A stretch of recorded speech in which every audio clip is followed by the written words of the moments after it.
Que vous soyez en recherche active, à l'écoute du marché ou que vous souhaitiez simplement développer votre marque personnelle, l'intelligence artificielle regorge de possibilités pour vous démarquer, à condition évidemment de savoir l'utiliser intelligemment. Dans ce nouvel épisode, j'ai le plaisir de recevoir Alexandra Hamda, DRH, podcasteuse et véritable experte à la croisée des ressources humaines et de l'IA. Alexandra nous livre ses conseils pratiques, sans langue de bois, pour éviter le piège du candidat clone au contenu lisse généré par l'IA et nous explique comment mettre de l'authenticité et de l'humain au centre de votre démarche. Dans cet épisode, vous allez découvrir comment déjouer les algorithmes avec votre CV et convaincre les recruteurs, comment réinventer votre lettre de motivation, comment développer un personal branding percutant, comment utiliser l'IA comme un véritable analyste de l'entreprise dans laquelle vous postulez, et enfin comment s'entraîner aux entretiens d'embauche et se former en continu gratuitement grâce aux nouvelles technologies. Un épisode riche en méthodes concrètes, en exemples de prompts et en stratégies pour reprendre le pouvoir sur votre vie professionnelle. Mais avant d'accueillir Alexandra comme il se doit,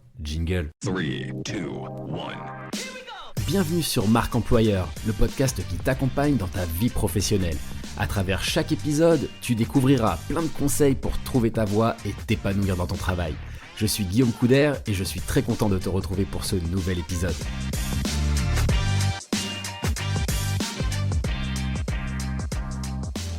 Salut Alexandra. Salut Guillaume. Je suis très content de t'accueillir aujourd'hui sur ce nouvel épisode de podcast pour parler de comment utiliser l'intelligence artificielle dans sa recherche d'emploi pour développer son personal branding, bref, pour prendre en main sa carrière. Alors j'ai beaucoup de questions à te poser, je t'avoue. Est-ce que tu es prête déjà ?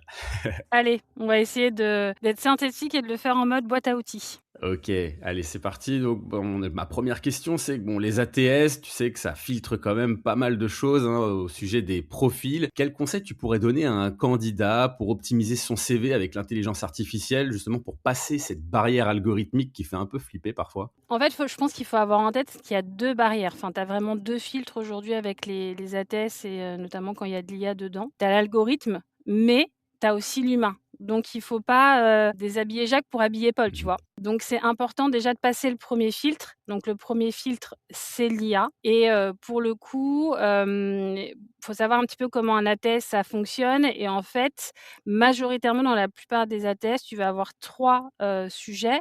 C'est le matching des mots-clés. Donc, ça, c'est important. C'est la structuration du CV et c'est la cohérence aussi des expériences. Donc, pour passer ce premier filtre, ce qui peut être pas mal de faire, c'est, tu peux utiliser l'IA pour t'aider, c'est justement de comparer une offre d'emploi avec ton CV et clairement, tu crées ton prompt et tu vas lui demander d'aller chercher dans ton CV, les mots-clés qui sont dans l'offre et qui manquent dans ton CV, les compétences aussi qui sont sous-exprimées dans ton CV versus ce qu'il y a dans l'offre et les incohérences qui peuvent être possibles. Et en fonction de ça, tu vas tout réajuster pour justement qu'il y ait un bon équilibre entre les compétences qui vont être attendues dans l'offre et ce que tu vas avoir mis dans ton CV. Mais au-delà de ça, c'est plus la première phase, c'est optimiser les mots-clés pour passer le fil de l'algorithme. Derrière, tu as l'humain qui va du coup faire un deuxième filtre. Et là, va falloir que tu apportes vraiment, que tu optimises la preuve associée aux mots-clés. C'est-à-dire que concrètement, derrière, il va falloir rentrer dans le concret et expliquer ce que tu as fait avec des KPI, des métriques, etc. pour bien montrer que tu as une valeur ajoutée par rapport à ce qu'ils vont rechercher. Typiquement, je te donne un exemple, je pense que ça sera plus concret, mais une social media manager, tu vois, qui va devoir gérer des stratégies édito, etc. C'est très bien d'expliquer que tu as fait un déploiement de stratégie éditoriale Instagram. Donc, tu utilises toujours stratégie éditoriale bien spécifique, technique. Et en plus, ton KPI de résultat, plus 40% d'engagement sur 6 mois. Donc là, tu vas venir apporter de la personnalisation, une preuve associée aux mots-clés. Et c'est là où tu vas jouer à la fois sur l'algorithme et à la fois sur l'humain. Ouais, c'est ça. Il faut absolument apporter une preuve parce que ce que tu disais au début, c'est que finalement, tu viens faire matcher une offre d'emploi avec ton CV. Mais si tu n'en apportes pas la preuve, au final, on n'est pas certain que ce soit quelque chose que tu maîtrises, quoi. Exactement. Et en plus, tu seras différenciant par rapport aux autres CV si tu apportes des chiffres, si concrètement tu expliques ce que tu as fait. Donc là, pour le coup, tu auras un CV qui sera extrêmement bien structuré, qui va passer le filtre de l'IA, qui aura les bons mots-clés. Et en plus, tu vas apporter la preuve vraiment, associée à ces mots-clés de ce que tu as pu faire. Et là, ça va être marquant pour le recruteur derrière ou le hiring manager qui va du coup valider ton profil. Ouais, c'est plutôt rassurant comme technique puisque je vois de plus en plus de gens qui s'inquiètent de CV CV, inauthentiques, des CV justement qui seraient un peu tous les mêmes à cause de l'IA, qui seraient ultra formatés. Ça, les recruteurs clairement n'en veulent pas, tu confirmes, hein? Oui, effectivement, si tu as tous les mêmes CV complètement identiques parce qu'ils sont tous générés par l'IA, déjà quand tu es recruteur, bah, maintenant on a l'habitude. Enfin, tu vois? Donc surtout, enfin moi je suis DRH, donc j'ai un poste généraliste et je fais du recrutement, mais les personnes qui font vraiment du recrutement toute la journée, qui font que ça, ils savent très clairement détecter, un CV qui a été généré, uniquement par l'IA. Quand je dis uniquement par l'IA, c'est-à-dire que derrière tu ne l'as pas personnalisé avec des KPI et concrètement ta propre expérience, tu l'as pas réajustée parce que, très clairement, tu vas avoir des CV, c'est un peu comme des posts, hein. Tu as des phrases Mmh. sur les réseaux sociaux, tu as des phrases génériques, du vocabulaire générique et tu as pas de détails, opérationnels et je pense que c'est vraiment ça, sur lequel il faut, axer son travail quand on est en recherche d'emploi. C'est, utiliser l'IA pour, clarifier et structurer son CV, mais il faut Mmh. réinjecter vraiment du réel et de l'opérationnel. Ouais, des preuves en fait. Et ça pour le ouais, exactement et rendre concret pour que ça ressemble moins à de l'IA. Tu vois ce que je veux dire? Mmh. Et OK. ça, c'est hyper important. Déjà trop bien puisqu'on vient d'apprendre à faire un bon CV via l'IA et un CV qui soit pas exactement le même que ceux de nos concurrents candidats et candidates. Alors après, on peut s'atteler aussi à la lettre de motivation, ça peut être intéressant d'en parler un peu. Je sais qu'il y a pas mal de RH qui ne prennent plus forcément les lettres de motivation, qui les lisent plus forcément. Je sais pas d'ailleurs si c'est toujours une bonne idée de faire une lettre de motivation, mais quand elle est demandée, bah, évidemment, il faut la faire. Est-ce qu'il y a une méthode de prompt, à utiliser pour faire une belle lettre de motivation? Une lettre de motivation en tout cas qui soit pas trop bullshit, mais qui soit quand même intéressante pour le recruteur et en rapport évidemment avec l'offre à laquelle on postule. Alors il y a 2 teams, hein. Il y a la team, pour et contre les lettres de motivation. Moi, personnellement, les lettres de motivation, si le CV, correspond pas, je vais pas lire la lettre de motivation. Je vais aller Mmh. creuser la lettre de motivation quand j'ai des profils qui m'intéressent. Donc ça peut être, c'est intéressant dans tous les cas, de la travailler parce que quand tu as une lettre de motivation, standard bateau, qui dit rien, enfin, c'est pas intéressant. Bah, oui. Ce qu'il faut avoir en tête, c'est que c'est un peu comme, comment dire? C'est un peu comme un commercial quand tu fais une lettre de motivation, c'est-à-dire que, si tu ne parles que de toi, c'est bien, mais il va falloir aussi parler du besoin de l'entreprise et pourquoi toi tu es intéressant ou intéressante pour l'entreprise. Donc en fait, faut vraiment un petit peu changer son angle et ça sert à rien de refaire un résumé de son CV. Il faut vraiment prendre position aussi pour être différenciant et ça dès la première ligne sur lequel on va formaliser sa lettre de motivation. Tu peux faire des prompts ou bien voilà, l'objectif c'est bien d'expliquer, comment tu veux qu'on t'aide à structurer, ta lettre de motivation. Ton but c'est quoi? Bah, c'est de décrocher un entretien. Le contexte, de bien expliquer, le poste et l'environnement de travail aussi dans lequel tu postules pour justement ce soit affiné au niveau de ton aide de structuration de lettre de motivation. Pareil, tonalité, professionnelle, corporate. Voilà, explique aussi le besoin de l'entreprise et formaliser pas une lettre qui soit très longue, mais une lettre, voilà, d'une dizaine de pages, mais d'une dizaine de lignes, pardon, mais toujours avec un angle, qui soit différenciant. Ça, c'est hyper important, tu vois? Je me suis dit que j'allais donner un exemple et plutôt que dire: «Bah, voilà, je vous écris, j'ai 10 ans d'expérience, 15 ans d'expérience dans le recrutement» et cetera. Bon, ça, ils l'ont vu dans ton CV, c'est pas très, pertinent, mais de parler de leurs besoins. Voilà, vous recherchez un recruteur en plus, vous êtes une entreprise en scale-up. J'ai travaillé chez un de vos concurrents et pour le coup, j'ai, eu un taux de transformation, tu donnes des KPI et cetera, donc ce qui pourrait être pertinent pour vous, tu vois? Ouais. De bien rappeler les KPI différenciants dans ta lettre de motivation. Non, mais en fait, c'est presque une posture commerciale en réalité. Tu as un brief ou comme un appel d'offres en réalité auquel tu réponds point par point et tu apportes justement des éléments de preuve sur chacun de ces points, c'est un peu ça l'idée? Complètement. Tu as l'offre, au-delà de l'offre, tu as aussi le contexte, le secteur d'activité de l'entreprise qui est hyper important. Ça, c'est le brief client et tu as ton CV, c'est ta réponse à appel d'offres. D'accord. Dans une réponse à appel d'offres, il y a rien de pire que, une entreprise qui va parler d'elle pendant, 10 slides et 2 slides sur ton besoin. L'entreprise, Mmh. elle a besoin que tu lui parles d'elle et de son besoin et bien entendu, de le faire matcher avec tes compétences et ce que tu vas pouvoir leur apporter et la lettre de D'accord. motivation, pour moi, normalement, tout est dans ton CV. Si tu as bien structuré ton CV déjà avec des KPI et des métriques, mais il faut vraiment leur parler: «Votre besoin et voilà pourquoi je suis la bonne candidate ou le bon candidat». Ouais, donc c'est bien, ça c'est une posture plutôt intéressante à adopter en tant que candidat. On prend un peu le pouvoir, on vient finalement rassurer le recruteur sur ses besoins de recrutement, sur ce qu'il attend. On dit: «Bah, voilà, vous inquiétez pas, ça va bien se passer en gros. J'ai, toutes les compétences nécessaires au poste que vous proposez, telle ligne, telle ligne, telle ligne, bah, je peux y répondre par telle et telle preuve». En gros, c'est un peu ça l'idée? Et l'IA, je pense que ça peut vraiment être un accélérateur, tu vois, de vraiment faire le lien entre tes compétences que tu as et le besoin de l'entreprise en termes d'analyse, c'est beaucoup plus rapide et pertinent que ce que toi, tu aurais le temps ou la capacité de faire.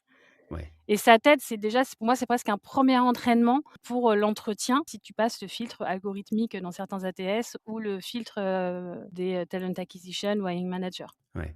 Alors justement, il y a certains profils qui ont du mal à passer ce filtre-là, hein. Je pense, par exemple, à des profils un peu plus expérimentés ou seniors qui auraient un CV sur 2, 3, voire 4 pages, un peu long. Ça, généralement, je crois que l'algorithme aime pas trop.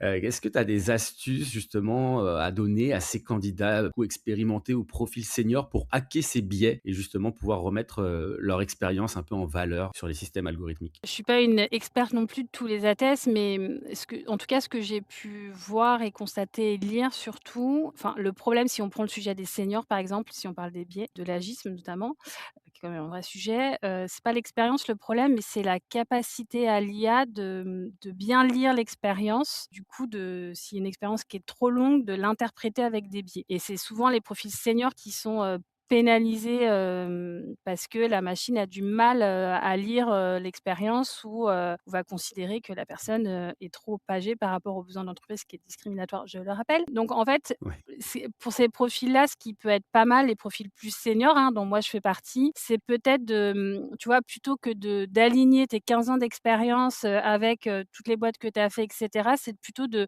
changer de la structuration de ton CV. Déjà au niveau du titre, de s'assurer que tu utilises un titre, qui est utilisé aujourd'hui, bah, plus moderne et qui est utilisé vraiment dans les entreprises, les startups, scale-up et cetera, ou dans la tech ouais, si tu postules dans ce type d'environnement. Mais en tout cas que l'intitulé soit le bon. ouais. Que tu parles pas de web 2.0 alors qu'on est en 2026 en gros? Exactement, et aussi de structurer plutôt ton CV, pas en expérience, mais en bloc de compétences. Et là, pour le coup, ça va un petit peu aller hacker ton IA qui du coup, tu vas un peu le biaiser sur les sujets, par exemple, si on parle là d'âge et d'expérience, typiquement de demander à l'IA, et ça, c'est pareil, tu peux t'accompagner de l'IA pour faire ce travail de synthèse en identifiant les grandes expertises que tu as, et tu vas lui demander en fait, de regrouper ton parcours en 3 expertises clés avec des preuves chiffrées.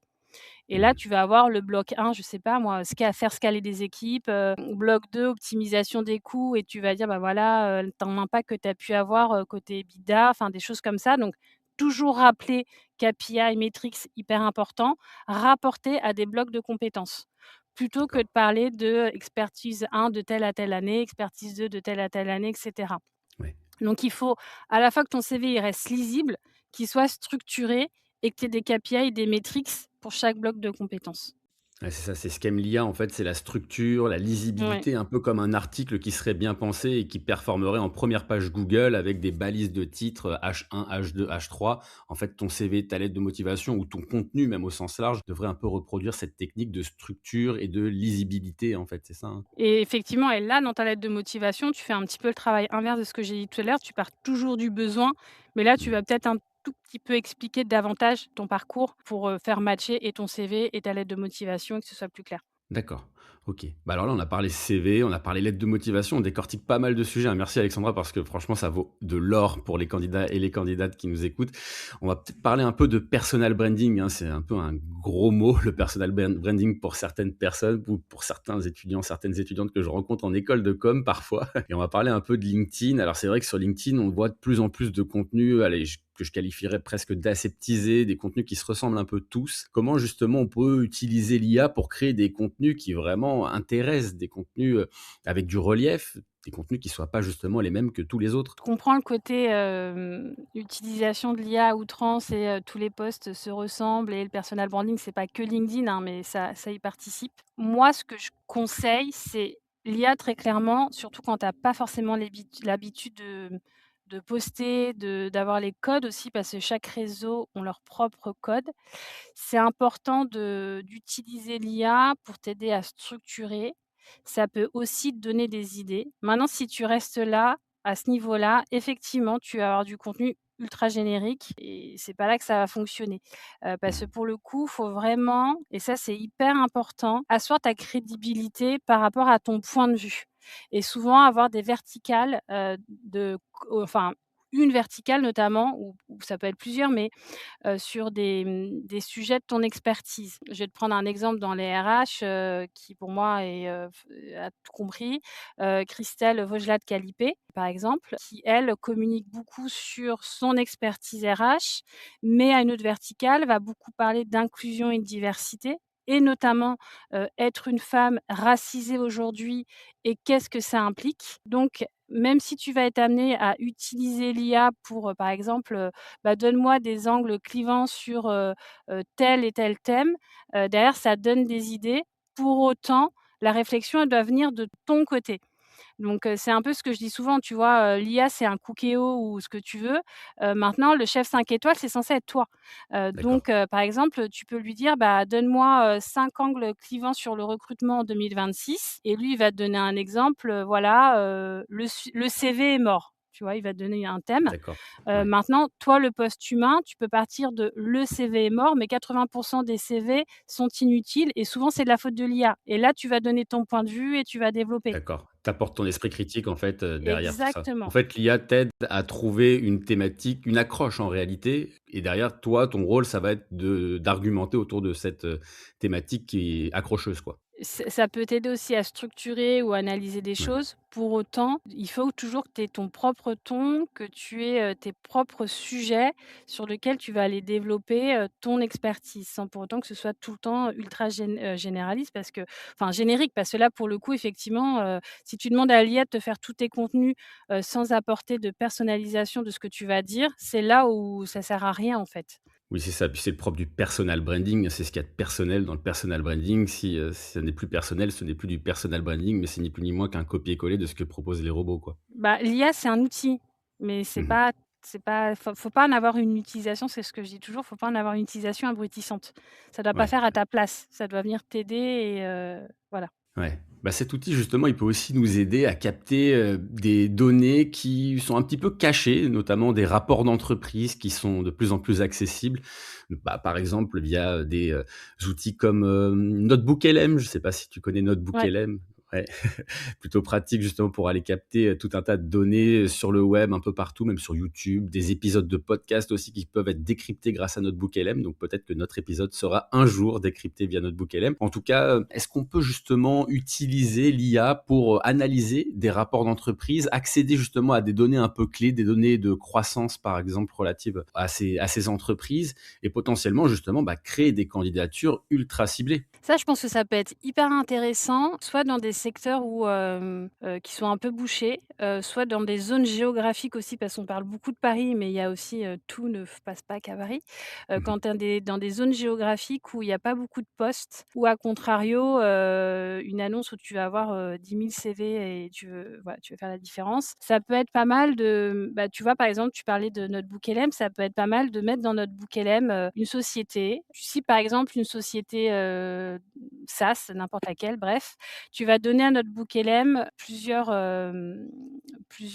accès à plusieurs documents, donc le rapport annuel si tu as réussi à l'avoir, la page carrière par exemple, où il y a Ouais. ou la page welcome, de Welcome to Jungle de l'entreprise, des articles de blog, ce genre de choses et tu vas demander justement à l'IA, NotebookLM, de t'aider à identifier les 3 enjeux business et par exemple, si c'est une RH qui postule, tu peux aussi lui demander les besoins RH qui sont associés et de là, il va aller faire une analyse de tout ça, même s'il y a pas forcément d'offres sur le marché et tu vas pouvoir avoir, soit voilà, je te donne des choses très basiques, mais il va pouvoir te dire, bah, voilà, il y a une croissance, internationale, donc forcément, ils vont avoir un besoin de structuration RH, soit il va y avoir de la croissance, externe, donc là, tu as quand même un sujet aussi d'harmonisation, au niveau RH, soit c'est une très forte croissance et du coup, là, ça veut dire un besoin de recrutement rapide et du coup, toi, tu peux aller en proactivité en postulant, mais pas juste envoyer ton CV et cetera, mais tu vas vraiment montrer que tu as fait une analyse de leur activité. Tu as vu, par exemple, qu'ils ouvraient, 3 marchés en Europe et que toi-même, tu as structuré, des recrutements à l'international dans un contexte similaire et que tu peux les aider de telle et telle façon. Donc en gros, la logique, c'est de se dire, grâce à ça, tu vas pas postuler à un poste, parce que souvent il y a pas forcément d'offre, tu vas répondre vraiment à un problème business et en plus tu Mmh. arrives avec une véritable posture stratégique, tu vois? Ouais, c'est ça, une posture de conseil presque en réalité. Tu Exactement, vas tout à analyser fait. le marché, tu vas analyser la situation de l'entreprise, tu vas anticiper en fait ses besoins Mmh. et répondre en anticipation à ses besoins, ce qui va pouvoir potentiellement rassurer, le recruteur, la recruteuse en face, quoi. Mais ça demande du temps, très Ouais, ouais, clairement. Ça demande un peu j'imagine. plus de temps, donc ça peut être intéressant si, tu vois, tu identifies, 5 boîtes dans lesquelles tu rêves d'aller bosser. Soit tu es au niveau géographique, il y a pas beaucoup d'activités et il y a que quelques boîtes, donc du coup tu as pas trop le choix au niveau géographique et du coup tu veux postuler dans ces boîtes-là. Ou parce que c'est des personnes avec qui tu as envie de bosser, qui sont dans certaines boîtes et tu as envie de bosser avec ces personnes-là spécifiquement. Donc là, tu peux, passer plus de temps pour vraiment travailler soit le besoin, soit ta candidature, le cas échéant.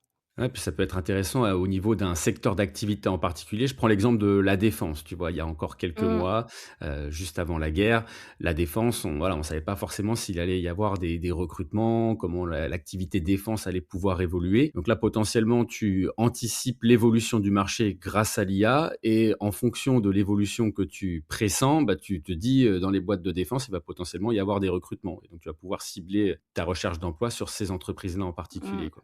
Je trouve ça assez fou, hein, aussi bien au niveau de la recherche d'emploi qu'au niveau même commercial. Je pense que ça peut être un outil assez fabuleux pour ça, mais comme tu dis, ça prend du temps, quoi. Ouais, ouais, si tu es consultant, tu vois, peu importe, sur quelle expertise, ça te permet, ça on parle de postuler en tant que candidat, mais tu peux Mmh. l'appliquer, tu vois, sur de la prospection et cetera, dans tous les cas.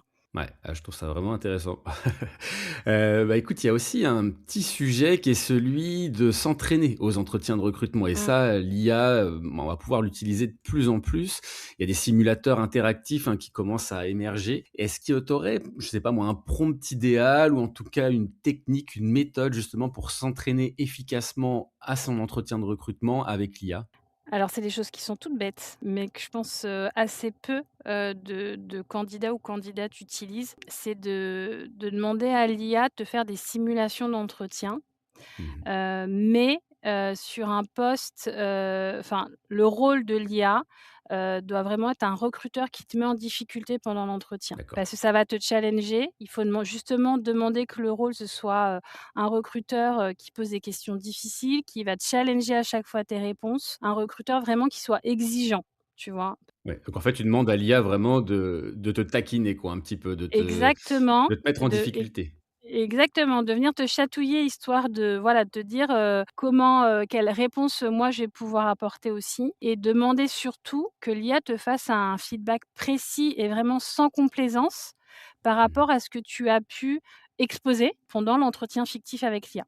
Donc ça, c'est la première chose que je recommande. La deuxième chose, mais ça, c'est, beaucoup de recruteurs le font, enfin quasiment tout le monde, c'est, de demander à l'IA de te poser des questions, comportementales, impérativement, potentiellement situationnelles, mais surtout comportementales. Une dizaine de questions par rapport à ton profil et surtout si tu as la fiche de poste par rapport à leurs besoins. Comme ça, tu peux aussi t'entraîner. Donc ça, c'est hyper important pour moi de s'entraîner là-dessus et aussi de demander à avoir un feedback sur la structuration de comment tu as, présenté, ta réponse. Donc ça, c'est la première chose. Ce qu'on voit aussi beaucoup maintenant, c'est les entretiens vidéo qui sont Ouais, analysés par l'IA et ouais, ça peut être assez déstabilisant. Ce qu'il faut savoir, c'est que ces outils, de ce que j'ai pu en voir, pour le coup, j'en ai jamais utilisé, mais ce que j'ai pu en voir et ce que j'ai pu lire, c'est que ces outils, ça va vraiment analyser 4 choses, dans l'analyse de ton entretien filmé. Ça va analyser ta structure, ouais. ça va analyser ta clarté, ton énergie également et ta cohérence. Waouh! Donc, ce qui est important, c'est, ce qui peut être fait aussi, c'est pareil, tu te filmes et tu vas demander à l'IA, avant l'entretien, filmé réel, tu vas demander à l'entretien à l'IA pardon, justement d'analyser, la vidéo sur ces différents critères-là, de façon à ce que toi derrière, tu puisses un peu analyser ton discours et le réajuster pour avoir plus de clarté, de structure, d'impact, d'énergie aussi Ouais. dans le ton, pour pouvoir, davantage, répondre, aux critères, d'analyse que va avoir l'IA, dans le réel. Ouais, tu vas t'entraîner en fait comme si tu allais passer sur scène en réalité. C'est complètement. un petit peu ça, quand tu parles Mmh. d'énergie, analyser la tonalité et cetera, c'est quand même assez fou que l'IA puisse faire ça. Est-ce que tu as des exemples d'outils, je sais pas, des IA particulières qui permettent, de Non, ça pour s'entraîner le comme coup, ça? tu peux utiliser, tu vois, Claude, fait très bien Ouais, le job où tu vas, te filmer et tu envoies la vidéo et tu demandes une analyse, aujourd'hui, ça fait ouais. très bien le job. Après, faut effectivement bien prompter pour que, voilà, on sache très clairement, c'est important, hein, toujours de bien savoir prompter de façon précise pour avoir un retour précis également. Mais voilà, tu peux derrière un peu plus analyser comment tu réagis, comment l'IA perçoit aussi, c'est surtout ça, c'est comment perçoit et analyse ta façon de t'exprimer, ta structuration de Mmh. discours et puis puisse t'aider du coup à t'améliorer comme un coach en fait, tu vois? Ouais, c'est ça. En En fait, tu vas faire ta petite vidéo de ton côté et puis tu vas dire à Claude, voilà, tu es aujourd'hui recruteur et ton objectif est d'analyser mon comportement, analyse mes émotions, analyse la manière dont je me comporte là sur cet entretien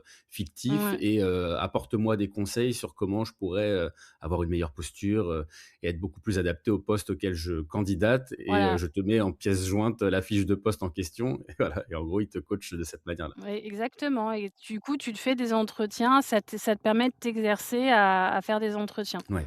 Mais IA ou pas IA, hein, pour le coup, tu es face à un hiring manager ou enfin, soit ton futur manager, soit un chargé de recrutement et cetera. Pour le coup, ça t'aide aussi à t'entraîner donc Mmh. Ah OK, hyper pratique, hein, vraiment, je pense que ça me donne trop envie de d'essayer ces outils-là, en tout cas. J'ai encore quelques petites questions à te poser, Alexandra. Franchement, c'est tellement passionnant comme sujet. C'est vrai que quand on bosse en entreprise, hein, forcément, on est au quotidien, en relation avec un manager, une manageuse, enfin une personne, en tout cas, qui nous encadre. Comment est-ce qu'on peut se renseigner, justement, grâce à l'IA sur son futur boss? Est-ce qu'il y a un moyen, justement, de trouver des petites infos pour savoir, voilà, avec qui on va bosser, quoi? pour avoir postulé avant l'IA, moi, je sais que quand je passais des entretiens, je googlisais, tu vois, la boîte, les personnes, les mon futur manager pour avoir un max d'infos, voir des vidéos, enfin tout ce qui se passait. Donc là, on peut avoir la même, démarche de recherche. On peut aussi gagner du temps, du coup, en utilisant l'IA et en essayant de chercher, je sais pas, tu utilises Perplexity ou voilà, toutes les sources que tu vas, qui va pouvoir toutes les sources de, que ce soit, des posts, des vidéos et cetera, des articles qui ont été rédigés par ton futur manager. Bon, pour le coup, il faut qu'il y ait de l'open source, qui soit accessible, hein Oui, oui. et une fois que tu arrives à avoir tous ces donc du coup, ça te fait gagner du temps et au-delà de ça, tu vas demander à l'IA, tu peux lui faire un prompt en me disant: «Bah, essaye d'analyser le style de management de la personne, ses attentes implicites et aussi les points de vigilance à avoir. Mmh. Par exemple, tu vois, si l'IA te donne, bah, voilà, à analyser les données, va dire: «Bah, au vu de ce que j'ai pu voir, la personne, elle est quand même assez, orientée résultat, assez, exigeante sur l'autonomie, faible tolérance par rapport à l'imprécision». Bah, tu vois, ça va donner déjà des points de warning et d'ajustement de discours pendant l'entretien. Et puis ça Mmh. va te permettre de dire: «Bah, voilà, j'ai compris que vous valorisez par exemple, beaucoup, vous êtes très orienté résultat. Bah, si ça vous intéresse, je vais pouvoir développer à chaque fois, les résultats que j'ai pu avoir concrètement». Tu vois? De faire une réponse, star très structurée avec des résultats et là, Mmh. tout de suite, tu vas être différenciant et en fait, Ah bah, ouais. tu vas au-delà de t'adapter au poste, tu vas t'adapter aussi à la personne que tu as en face de toi et forcément, ça va te faire gagner des points. Ah bah, c'est sûr, j'imagine que c'est hyper impressionnant de se retrouver face à un candidat, une candidate justement qui s'est ultra préparée et qui connaît un petit peu toutes les attentes du manager en face, ouais, je pense que là, effectivement, tu passes directement Mmh. au-dessus de la pile de CV, quoi. OK, trop intéressant tout ça encore. Alors, c'est vrai que de plus en plus, et justement avec l'IA, enfin à cause ou grâce à l'IA, j'en sais rien, je sais pas trop comment on peut qualifier ça, mais on a tendance à mettre beaucoup plus en avant les compétences, notamment les compétences humaines, les fameuses soft skills, un peu moins le diplôme, hein, de moins en moins en tout cas. Comment justement, toutes ces soft skills, on peut les mettre en avant grâce à l'IA? Tu vois, par exemple, je sais pas, imaginons que j'ai été animateur de colo, de centre de loisirs, que j'ai eu, des expériences associatives et cetera. Est-ce que l'IA peut m'aider justement à requalifier ces expériences en compétences exploitables pour le poste auquel je postule? Alors les soft skills, oui, dans tous les cas, ce qui peut être intéressant, c'est que souvent on a du mal à les, calibrer, à les structurer, à donner de la data qui va avec. Donc c'est là où l'IA peut un peu t'aider justement. Voilà, ce que tu disais, j'ai été, je sais pas, Mmh. animateur de voile et du coup, je veux que tu, traduises ça en compétences et encore plus si tu as mis la fiche de poste, qui, vont pouvoir matcher avec les attentes justement, de la société. Soit tu peux réussir à justement, notamment je parle là aux profils qui sont peut-être plus juniors et qui ont moins d'expérience, ça va te permettre de pouvoir, valoriser ça au-delà de mettre que tu as été, moniteur de voile, derrière toutes les compétences que tu as pu développer et que tu sais pas forcément très bien, valoriser. Maintenant les soft skills, au-delà de se déclarer, généralement ça se prouve, tu vois? Donc Mmh. va vraiment falloir, s'appuyer sur, des cas concrets, des situations vécues et des résultats pour les rendre visibles, notamment, bah, du coup, en entretien. Tout à l'heure, on parlait de 2 filtres, le filtre IA et le filtre humain. Bah, pour le coup, là, il va falloir apporter des preuves humaines aussi, sur, ce que tu as pu faire, comment, retour d'expérience pendant l'entretien. Mmh. Donc OK. tout n'est pas forcément lisible sur un CV. Maintenant les soft skills, c'est des choses quand même qui arrivent à se structurer, à objectiver. Donc c'est important de le faire, mais c'est surtout important d'être en capacité de le storyteller pendant l'entretien. Oui, c'est ça, en fait, faut apporter la preuve, en fait. L'IA ne fait pas tout à ta place, Ah clairement. bah non, Heureusement d'ailleurs. heureusement. Bon, en tout cas, ça te permet quand même de gagner pas mal de temps, hein. Alors les rapports montrent, qu'on gagne à peu près, 1 h 30 par jour, hein. Si on maîtrise bien l'IA, on gagne à peu près 1 h 30 Mmh. par jour sur nos tâches bureautiques. Alors justement, en tant que candidat, quels, outils tu conseillerais de maîtriser? Est-ce qu'il y a des outils en particulier qui pourraient faire mouche un peu en entretien? Tu arrives devant le recruteur, tu lui dis: «Bah, moi, je maîtrise tel et tel et tel outil», est-ce qu'il y en a en particulier qui sont vraiment importants, indispensables? Aujourd'hui, on va demander d'être IA enfin, ce que je dis un peu, IA friendly, c'est-à-dire Oui. que, dans beaucoup de secteurs d'activité, on va te demander, en tout cas un minimum de t'y intéresser. Maintenant ça fait peur à pas mal de monde. Ça fait peur parce que, voilà, il y a des métiers qui se transforment, il y a des métiers qui disparaissent, éthiquement aussi, ça dérange pas mal de personnes. Maintenant l'IA, c'est là, pour moi, c'est une compétence comme une autre et on est obligé de s'y intéresser. Il y a un vrai sujet on ne veut pas vous demander d'être, expert en IA, ça dépend des postes, mais la plupart du temps, c'est Mmh. pas ce qu'on va vous demander. Pour autant, on va vous demander de vous y intéresser. Soit effectivement, tu as parlé de productivité, donc pour être plus productif. Soit ça va aussi donc pour faire autre chose et dans ces cas-là, voilà. Soit ça va te permettre d'être ce que je dis moi, c'est d'être un RH ou d'un un peu ce que tu veux augmenter. C'est-à-dire bah, voilà, de te challenger aussi, parce que l'objectif c'est pas question-réponse, l'IA, c'est aussi être capable de challenger, de chatouiller un peu comme on disait tout à l'heure pour, voilà, Mmh. pour aussi, toi, bah, augmenter la pertinence de ton raisonnement, par exemple, ou d'acquérir de nouvelles compétences, tu vois? Ça peut servir à plein de choses, et pour ça, pour revenir à ta question, les outils qu'on va utiliser, pour moi, avant c'est un faux sujet parce qu'en fait, avant d'utiliser l'outil, il va falloir identifier c'est quoi ton besoin. Donc très clairement sur ton poste, c'est déjà de se dire: «Quelles sont les tâches aujourd'hui que je fais de façon récurrente et qui ont pas forcément de valeur ajoutée?» Oui. Et quel type d'outil va pouvoir y répondre? Et à partir de là, tu vas t'intéresser à des outils. Maintenant, il y a 3 types d'outils. Alors là, je te parle de postes de bureau, hein, un peu col blanc, qui sont, pour moi, un peu, indispensables aujourd'hui.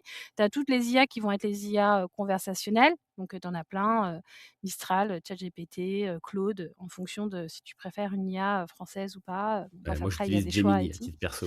Voilà, Gemini, enfin, tu en as plein. Le 2e type, c'est aussi de s'intéresser à un moment donné, mais là, tu montes sur un sujet un peu plus technique, c'est les outils d'automatisation, Mmh. N8N, Make, enfin voilà. Et après beaucoup, tu vas avoir des IA qui sont intégrées directement dans les outils de bureau, et que tu vas être amené à utiliser. Par exemple, Copilot, Microsoft, Oui. Notion, tu as, IA Notion et enfin voilà qui, d'ailleurs que j'ai testé ce week-end, du Mmh. coup OK. qui est intégré dans Notion, qui permet de faire pas mal de choses, et voilà, pour moi tu as après tu as des outils d'IA spécifiques pour des besoins spécifiques.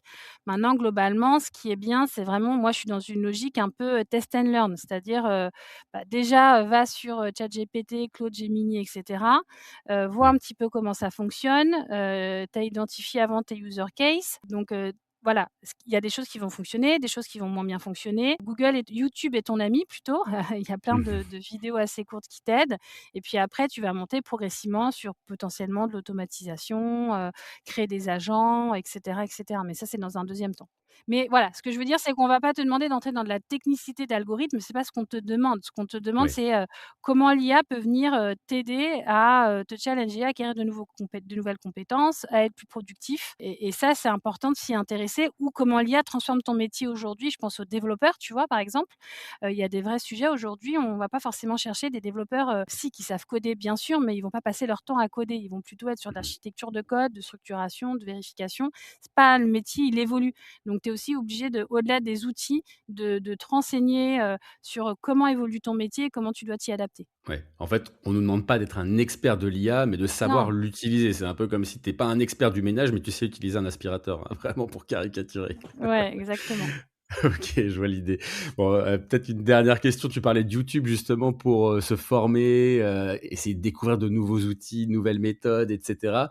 Justement en tant que candidat, est-ce qu'on peut utiliser l'IA pour, ses propres montées en compétences, ce qu'on appelle l'upskilling, hein, dans la version anglaise, pour se former en fait? Est-ce que ça peut être une bonne idée justement dans une période de chômage, hein, par exemple, de se former grâce à l'IA? Période de chômage ou pas, hein. Moi, je sais que Ouais. j'utilise comme, alors encore une fois, il faut, bien prompter, et si tu es pas à l'aise sur des prompts, j'invite les candidats à se renseigner sur ce qu'est un prompt inversé. Ça peut aider, mais c'est important de bien prompter, de bien, demander, voilà, quand tu promptes, de donner des rôles d'ingénieur pédagogique, d'expliquer concrètement ce que tu veux. Ça peut t'aider à, augmenter ton niveau, en anglais, très clairement, en pratiquant tous les jours, en demandant à avoir, des reformulations avec des termes plus techniques pour faire augmenter ton niveau, d'avoir, un audit, toutes les 2 semaines sur, ton augmentation de niveau, d'acquérir une nouvelle techno. Tu On parlait des développeurs, Mmh. donc du coup d'utiliser l'IA pour te former sur des nouvelles technos.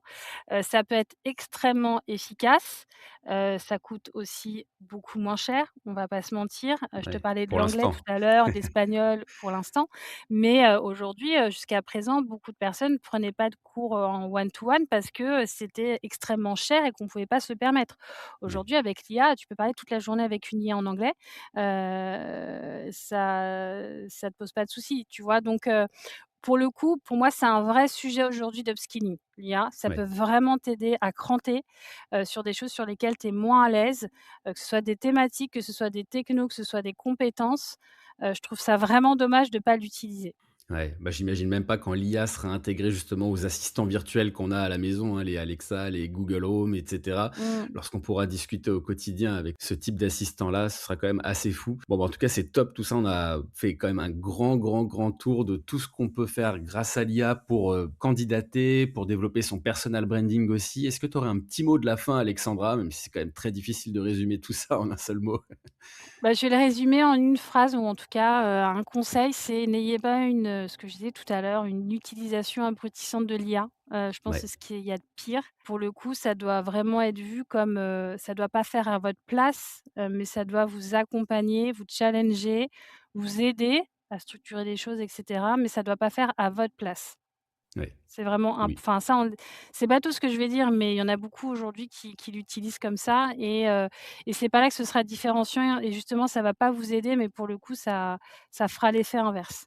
Mais oui, concrètement, en fait, moi, j'ai pas mal d'étudiants, tu vois, qui délèguent beaucoup, beaucoup de choses à l'IA et qui ne Mmh. réfléchissent plus par eux-mêmes, quoi. Donc, c'est le risque aussi de perdre potentiellement même en intelligence à terme, quoi. Bah, c'est là où il y a un vrai sujet aujourd'hui dans les écoles, mais je te parle des écoles dès la primaire ou le collège, d'apprendre, à utiliser l'IA et comment ça peut t'aider, dans tes fiches de révision, dans tes analyses, pour te poser des questions, pour te challenger. Ce qui vaut pour un collégien vaut pour quelqu'un, qui est en poste, hein. Faut Mmh. avoir la même démarche, mais pour ça, faut pas, utiliser l'IA comme un raccourci. Ouais. Bon, bah, en tout cas, merci beaucoup pour tes bons conseils, Alexandra. Je pense que ça va profiter à pas mal de monde. Encore un grand merci. Merci beaucoup, à bientôt. À bientôt. 3, 2, 1. Marque employeur, c'est fini pour aujourd'hui. Merci d'avoir écouté cet épisode, j'espère évidemment qu'il t'a plu. Si tel est le cas, n'hésite pas à t'abonner pour ne pas louper le prochain. À bientôt.